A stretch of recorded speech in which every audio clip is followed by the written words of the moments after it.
Well, there's trouble. Right here in River City. Fresno, anyway.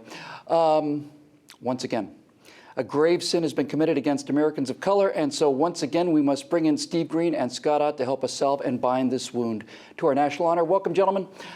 Thank God you're sitting down, because the African-American and Latino Studies section of a school in Fresno, California is the latest victim of the corrosive effects of the male white skin privilege, those bastards. It's not for us to talk about, of course. All we can do is listen in respectful silence. Shame silence, but respectful shame silence. Take a look at this. The lone struggle of community organizations such as Concerned Citizens of West Fresno and the Golden West Side Planning Committee have paved the way for this day.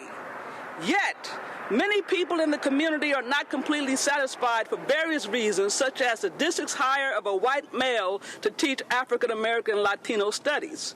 These innovative, progressive courses for middle school were fought for and won by the community, not to be taught by a white male or female teacher, but by educators who represent the cultural, racial, ethnic, linguistic, and historical heritage of the academic content and student body.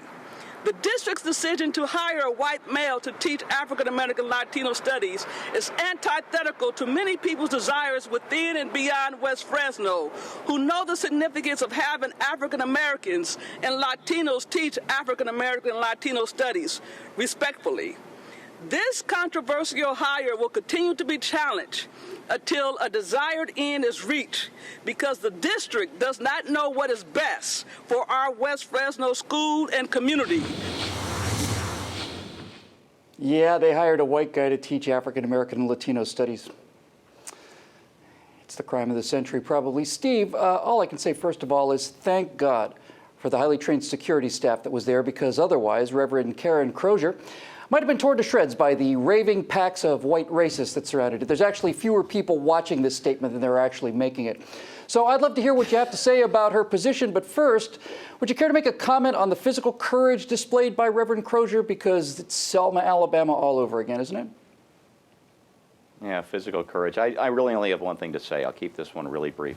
Oh, don't. I think it was summer of '68. Summer of '68, almost 46 years ago, almost exactly, that Martin Luther King Jr. gave his life for his dream, and in cases like this, we are no closer almost half a century later to judging people by the content of their character.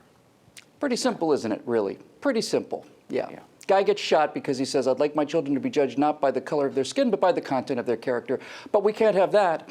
Scott, you are the undisputed master of the devil's advocate question. You know how to phrase a question in such a way as to make our political opponents seem reasonable and make our own position seem extreme. So taking a shot at it myself here, and in as subtle form as I can manage, is there anything that this barking, mad, racist narcissist says that's worth listening to by sensible people?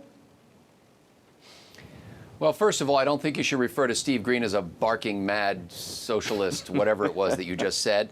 I don't think that's fair at all. He calls me worse off air. Secondly, this woman of the cloth, is there a phrase, woman of the cloth? This woman of the cloth, yeah, but I think it means something else. Never mind.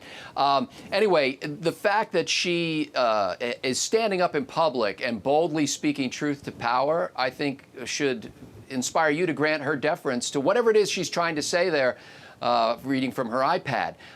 You know, in all seriousness, this should be the moment of triumph for the movement to teach African-American and Latino studies, where you actually have somebody who did not go into the field simply because he's Latino or black. He went into the field because he was excited about it. He wanted to learn about it. He was passionate about African-American Latino studies. When you first said that, by the way, I thought those were three different categories. We're going to do African-American and Latino studies.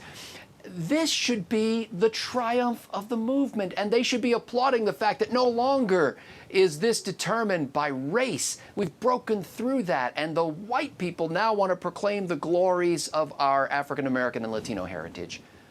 Why did they miss this? Nice angle. By the way, woman of the cloth, woman of color, so I think the term you're looking for with regard to her is woman of color of the cloth.